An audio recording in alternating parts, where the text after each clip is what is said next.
Bueno, vamos a hablar con un especialista de este tema. La tenemos acá, Josefina Rex, tiene una consultora de recursos humanos a su nombre, ha venido en distintas oportunidades a Los Turelos, así que Josefina, bienvenida. Gracias, igualmente. Bueno, explicamos recién el sistema de licencias que propone la Nación. Vos sos mujer, sos independiente, no sé si sos mamá, pero ¿qué opinión tenés de este esquema?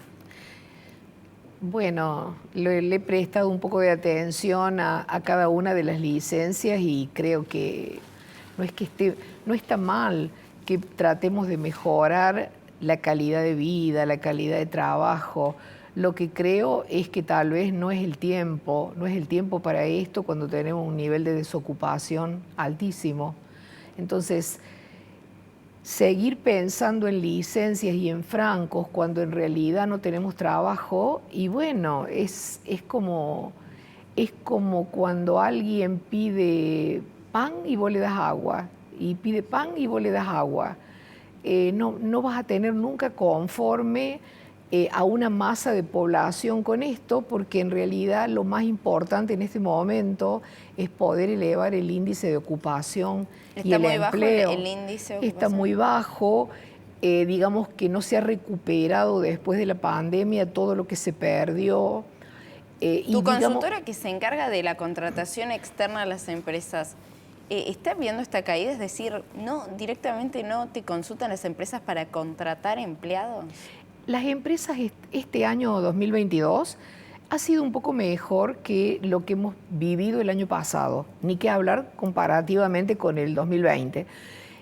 Hay una cierta recuperación del empleo en los cargos que de pronto estuvieron detenidos y que no se pidieron por la situación económica general. ¿Y esos son los cargos más altos, los claro, más bajos? Mandos medios y gerenciales, porque los cargos no calificados no ha habido demasiado movimiento en eso. Entonces, yo me pregunto esto, ¿cómo pensar en las licencias cuando en realidad tenemos un problema más grave, que es la generación de empleo?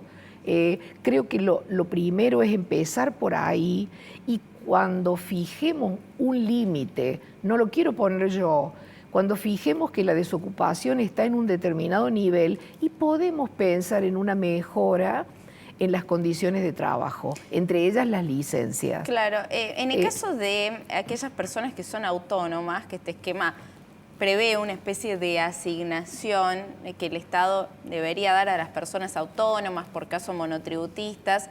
¿Qué opinión tenés de esto? Porque vos sos independiente justamente, digamos, sí. vos conduciste... Y tengo 3 hijos, claro. Y he vivido todas esas situaciones. Y hay muchas abogadas, contadoras que te cuentan que a los 4 días, 5 a la semana de tener a sus hijos tenían que volver a las tareas, porque claro, ahí, digamos, el efecto licencia se siente porque cada día no trabajado es un día sin recursos. Es un día sin recursos, y aunque el gobierno asigne un monto a ese periodo para un monotributista o para una profesional, ese monto va a tener un límite, va a tener por lo que he leído de todo esto, va a tener un límite que pueden fijarlo en una cifra X, de manera que el que dejó de trabajar pierde siempre. El empleador, cuando tiene un empleado con licencia, tiene que reemplazarlo. Claro, sí, tiene que buscar ahí que buscar otra persona. No es solamente el sueldo del que sale con licencia, es también reemplazar ese cargo con otra persona a la cual se le tiene que pagar otro sueldo. Es por dos. En el caso de las empresas que justamente están acostumbrados, sobre todo con las licencias de maternidad, de hacer frente a esto. Sí. ¿Sigue existiendo ese prejuicio de contratación a mujeres, no sé, jóvenes o en un rango etario posible de ser madres, de decir, mejor no porque no puedo afrontar una licencia?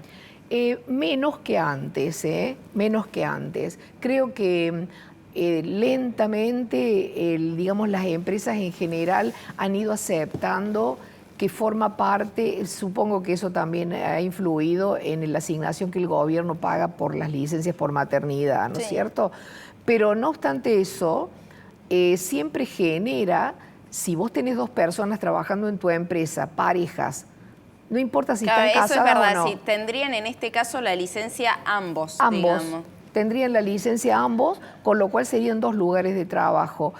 No está mal que se trate de mejorar la calidad de vida y la del trabajo. Es el momento en el que estamos atravesando el que me parece que a lo mejor lo mismo que tenemos otras prioridades. Lo mismo que vos señaló José Viale, presidente de la Cámara de Comercio de Córdoba, que dijo que era inoportuno justamente tal vez esa es la palabra, realizar este problema cuando los comercios están viendo justamente cómo desligarse de los empleados o cómo generar otro tipo de contratación. En el caso de las licencias por paternidad, ¿hay un pedido por parte de los padres de contar con más días? Porque son días de corrido y si, por ejemplo, un padre tiene un hijo que nace un día viernes, el lunes retoma sus tareas. En realidad, en este momento son 2 días, tal vez es muy poco, 2 días para alguien que acaba de tener un hijo, pero siempre estamos, en nuestro país siempre vivimos movimientos pendulares, o estamos en un extremo o estamos en el otro. De acá nos vamos a 90 días, que es un esquema, porque Francia tiene, por ejemplo, una licencia de paternidad. Pero ¿cómo nos podemos comparar con países del primer mundo cuando nosotros tenemos deficiencias y necesidades que no son las de estos países que han implementado eso? En el mundo se está reduciendo la jornada laboral. ¿Podemos hacerlo nosotros? Claro, pasar un esquema de 4 o 6 horas por día de trabajo. ¿Podemos hacerlo? Sí. Yo creo Nos parece súper alejado. Claro, en realidad creo que nosotros tenemos que, es de sentido común, no es de otra cosa, establecer prioridades. ¿Cuáles son las prioridades en materia de empleo? Que la gente tenga trabajo. Esa es la primer prioridad. Una vez que bajemos el nivel de desocupación, no importa a dónde, que lo fije alguno de los ministerios de trabajo, si es el 4, si es el 5, si es no importa. Fijar y después de ahí en más, sí empezar a pensar cómo se puede mejorar la calidad del empleo que la gente Actualmente el empleo, digamos, ¿están las empresas optando por esta opción de vía monotributo, contratación como terciarizada de sus empleados? Sí, lo están utilizando y no nos engañemos, también se está utilizando una parte del sueldo en blanco, otra parte del sueldo en negro. Eso, la informalidad. Y la informalidad, cuando los niveles, digamos, de aportes previsionales e impositivos son muy altos, ¿qué termina haciendo la mayoría de la gente? Evadiendo. Digamos que eso no lo digo yo, no es un invento mío, claro, sí. Lo escucho de la boca de la gente que entrevisto todos los días y de la boca de los empresarios. Tengo la versión de las 2 partes, la del empresario, que es el que tiene que pagar, y la del postulante que ingresa a trabajar, ¿qué le pasa? Llegado a un límite de un mando medio, tiene que pagar impuesto a las ganancias. O lo que le pasa a muchos, no quieren hacer horas extras porque los afecta a ganancias. Claro, es verdad. Estamos todo el tiempo viendo cómo evitar tributos. Nos tenemos que ir, Josefina, pero por último te pregunto, sí, porque lo he visto en algunos trabajos quizás no profesionales que siguen exigiendo un rango etario menor a 30 años. ¿Sigue esta tendencia, incluso teniendo en cuenta esto, que podrían ser personas afectadas por licencias o demás? ¿Por qué no existe la contratación a personas más grandes?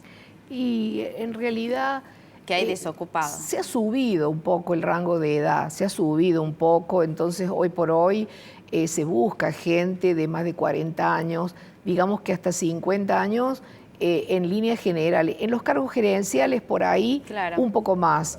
Pero convengamos que el que trabajó toda la vida de administrativo en una empresa, se quedó sin empleo y tiene 45 o tiene 49 años y su especialidad es solamente la administración, no tiene un título universitario ni ha tenido un rango, y se le complica. Es difícil. Se le complica porque para ese mismo cargo hay un montón de gente que recibiría menos sueldo y que tiene menos edad y que está más actualizada con todas las técnicas y metodologías ágiles, claro, que hay en este momento. Es complicado desde la arista que veamos el mundo laboral, se ha vuelto complicado. Te agradecemos, Josefina, por toda tu experiencia, por llegar, por contar, sí, y darnos claridad un poco sobre este tema.